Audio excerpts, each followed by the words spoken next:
একটা কথা বলতে চাই, রিসেট বাটনে এমন ভাবে চাপুন। রিসেট বাটনে যদি কেউ চাপ দেয়, আমরা কিন্তু ফ্ল্যাশ বাটনে চাপ দিতে পারি, ওয়াশ আউট করে দিতে পারি। আমি ডক্টর ইউনূস সাহেবকে একটা কথা বলতে চাই, রিসেট বাটনে এমন ভাবে চাপুন যেন খুব নিকটবর্তী ভবিষ্যতে আবার কেউ রিসেট বাটনে চাপতে তার না হয়। এই জিনিসটা মাথায় রাখবেন।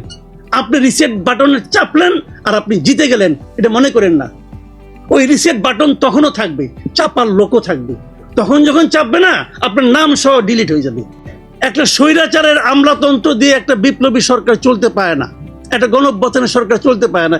এই হাসিনা সরকারের প্রত্যেকটা সচিব, আপনি বলেন একটা সচিবকে দেখেছেন এই আন্দোলনের পক্ষে একটা কথা বলেছে, একটা কথা ভেবেছে, কোথাও একটা কথা লিখেছে, কেউ মৌন সম্মতি দিয়েছে?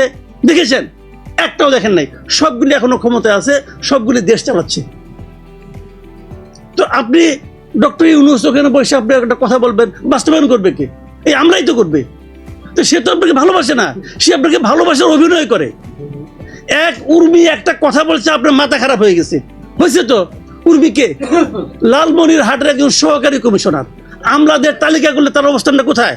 সবার নিচে। সে যা উচ্চারণ করেছে, সেই উচ্চারণটা আরো বিবর্ধিত ভাবে প্রত্যেকে ভাবে। আপনার সঙ্গে যে সচিবের প্রতিদিন দেখা হয়, সেও সেটা ভাবে। তো তাকে তো আপনি বিশ্বাস করতেছেন, তাকে তো আপনি ওএসডি করেন নাই, তাকে তো আপনি সাসপেন্ড করেন নাই। করছেন কাকে? একটি শিশুকে। এবং বাহবা নিচ্ছেন যে আমি কাম করে ফেলাইছি। আপনি কিছুই করেন নাই, এবং এতে আপনি ভুগবেন এবং আমাদের জনগণ ভুগবে।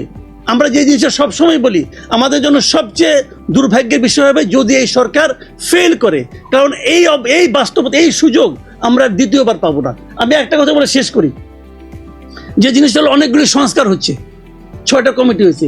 এই সংস্কারগুলো আপনারা কার জন্য করতেছেন? আপনারা যখন করবেন, তারপরে একটা পলিটিক্যাল পার্টি আসবে না ক্ষমতায়? আসবে তো, যে পার্টি আসুক। যে ধরলাম যে ওই রাশেদ খানের পার্টি আসলো, তো যাদের পার্টি আপনি আনবেন, অথবা বিএনপি আসলো, তাদের লোককে আপনারা সংস্কার রাখেন না কেন? কার জন্য করতেছেন সংস্কার? এনজিওরা সংস্কার করবে, এনজিওরা সংস্কার করবে, আর সেই সংস্কার পলিটিক্যাল পার্টি মেনে নিবে? হাসিনার আমলে কখনো ডিমের দাম 160 টাকা করে পড়তে দেখি নাই। যখন 160 টাকা উঠতো এক ডজন, তখন এটা মানুষ হইচই করতো। 180 টাকা উঠছে, হইচই হচ্ছে না কেন? কারণটা হলো আমরা এই সরকারকে ভালোবাসি, আমরা এই সরকারের সাফল্য দেখতে চাই। আমরা যে দেখতে চাই, এটাই সরকার বুঝে না। কি পেয়েছি এটা আমি আসলে এতক্ষণ বসে বসে অনেকক্ষণ হিসাব করলাম যে কি পেয়েছি আসলে। দেখেন, আমি এখানে আসার সময় আমি একটা আপনার ওই 3 হুইলারে এসেছিলাম। তো আমি ভদ্রলোকের সাথে কথা বলেছি, আমার এখানটা রেকর্ডও আছে তার পুরো কথাটাই। তাকে আমি জিজ্ঞাসা করছিলাম, ভাই কেমন হলো? ওই কি হইলো? সে খেপে গেছে। আমি বলছি কেন? এই যে এত বড় একটা চেঞ্জ হলো, ওইখানে আমাদের ক্ষতি হয়েছে। আমি বলছি কেন? আমি এখন সারাদিনে যে ইনকাম করি, এটা যে আগে তো আমি চলতে পারতাম, এখন তো আমি চলতে পারতেছি না। তো এটা কিন্তু রিয়েলিটি। এবং এক পর্যায়ে ভদ্রলোকের বাড়ি হলো ভোলা, নাম হলো তার রায়হান। উনি আমাকে এক পর্যায়ে বললেন, আগেই ভালো ছিল। এই যে আগেই ভালো ছিল, this is the magic sentence. আমাদের সরকার, বর্তমান সরকার, তারা কি এই ব্যাপারে অ্যাওয়ার? তারা কি জানেন যে আগেই ভালো ছিল এটা তাদের জন্য কত বড় বেতের আঘাত? ওনারা কি এটা জানেন? আমার মনে হয় ওনারা জানেন না। ওনারা এখনো কল্পনার জগতে বাস করতেছেন। এবং তারও চেয়ে বড় কথা, তাদেরকে জানানোর কোনো লোক নাই। আমরা আগে বলতাম যে শেখ হাসিনাকে আমরা ফ্যাসিস্ট বানিয়ে দিয়েছি, সবাই মিলে বানিয়ে দিয়েছে, আপনার কোনো ভুল নাই, আপনার কোনো ভুল নাই। আমি সাংবাদিক হিসেবে অপরাধবোধে আক্রান্ত হতাম যখন শেখ হাসিনার সেই প্রেস কনফারেন্স দেখতাম। তো তারপরে কি হলো? গত 2 দিন ধরে আপনারা নিশ্চয়ই খেয়াল করেছেন, প্রথম আলোতে প্রধান উপদেষ্টার ইন্টারভিউ ছাপা হচ্ছে ধারাবাহিকভাবে। প্রথম আলোর সম্পাদক মতিউর রহমান এবং তার আরেকজন লোক রাহিদ এজাজ, দুজনে মিলে ইন্টারভিউ করেছেন। ইন্টারভিউটা পড়েন, ইন্টারভিউটা দেখেন। ওনারা প্রাইম মিনিস্টারের অনুষ্ঠানে যেতে পারতেন না গত 15 বছর, কিন্তু যখন ওনারা যেতে পারলেন প্রধান উপদেষ্টার কাছে, কত ড্রাম তেল নিয়ে গিয়েছিলেন। পড়েন, কি ডিফারেন্স আছে, কি পার্থক্য আছে। ভাইরে, সুযোগ পেলে সবাই স্বৈরাচারী, সুযোগ পেলে সবাই তৈল মর্দনকারী। বড় বড় ডায়লগ দিয়ে লাভ নাই। আমি ইন্টারভিউটা খুঁটিয়ে পড়তেছি। তারা একটা প্রশ্নও করে না দ্রব্যমূল্য নিয়ে, নট এ সিঙ্গেল ওয়ার্ড। সবচেয়ে আলোচিত বিষয় যে রিসেট বাটন উনি চাপ দিবেন, রিসেট বাটন নিয়ে একটা প্রশ্নও করে নাই। প্রশ্ন করে নাই এই আন্দোলন কি প্রি প্ল্যান ছিল কিনা, প্রশ্ন করে নাই এই আন্দোলনের কি কোনো মাস্টার মাইন্ড ছিল কিনা।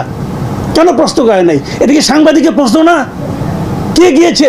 খোদ সম্পাদক গিয়েছে। কেন গিয়েছে? উনি বুঝাতে চেয়েছে যে দিস ইজ দ্য, উনি একটা মানে আপনার একটা উদাহরণ সেট করতে চেয়েছে যে এটাই হলো ইন্টারভিউর নিয়ম, এটা ইন্টারভিউর নিয়ম, এটা উনি বলতে পারলেন। তো এইগুলি হলো আমাদের দেশের অবস্থা, সবসময় রেডি থাকে। গত 10 বছর 15 বছর তোমরা করেছো দালালি, এখন আমরা করবো দালালি। এই তো হচ্ছে পার্থক্যটা। মাঝখান থেকে আমার ওই স্কুটারওয়ালা বলে আগেই ভালো ছিল। আপনি কোনটাকে গুরুত্ব দিবেন? আমি মতিউর রহমানের চেয়ে আমার কাছে ওই স্কুটার ড্রাইভার রায়হান বেশি গুরুত্বপূর্ণ, কারণ রায়হান আমার লোক, রায়হান আমার কথা বলে। মতিউর রহমান আমার কথা বলে না, মতিউর রহমান ওনাদের কথা বলে। তো এই হলো আমাদের রিয়েলিটি। আমি দুটো পয়েন্ট বলি, বেশি বলা যাবে না ভাই, এমনি আমার খুব ঝামেলা আছে। আমি আসলে একটু মানে ঝামেলা আছে, আমি একটা আবেগপ্রবণ হয়ে যাই ভাই, সরি। কিছু আমি গরিব মানুষ তো, ওই একটু ডিমের দাম বললে আমার মাথা খারাপ হয়ে যায়। ডিমের দাম যখন দেখি 180 টাকা, তখন আমার মাথা খারাপ হয়ে যায়। আমি হাসিনার আমলে কখনো ডিমের দাম 160 টাকা করে পড়তে দেখি নাই, এবং যখন 160 টাকা উঠতো 1 ডজন, তখন এটা না মানুষ হইচই করতো। 180 টাকা উঠছে, হইচই হচ্ছে না কেন? কারণটা হলো আমরা এই সরকারকে ভালোবাসি, আমরা এই সরকারের সাফল্য দেখতে চাই। আমরা যে দেখতে চাই এটাই সরকার বুঝে না।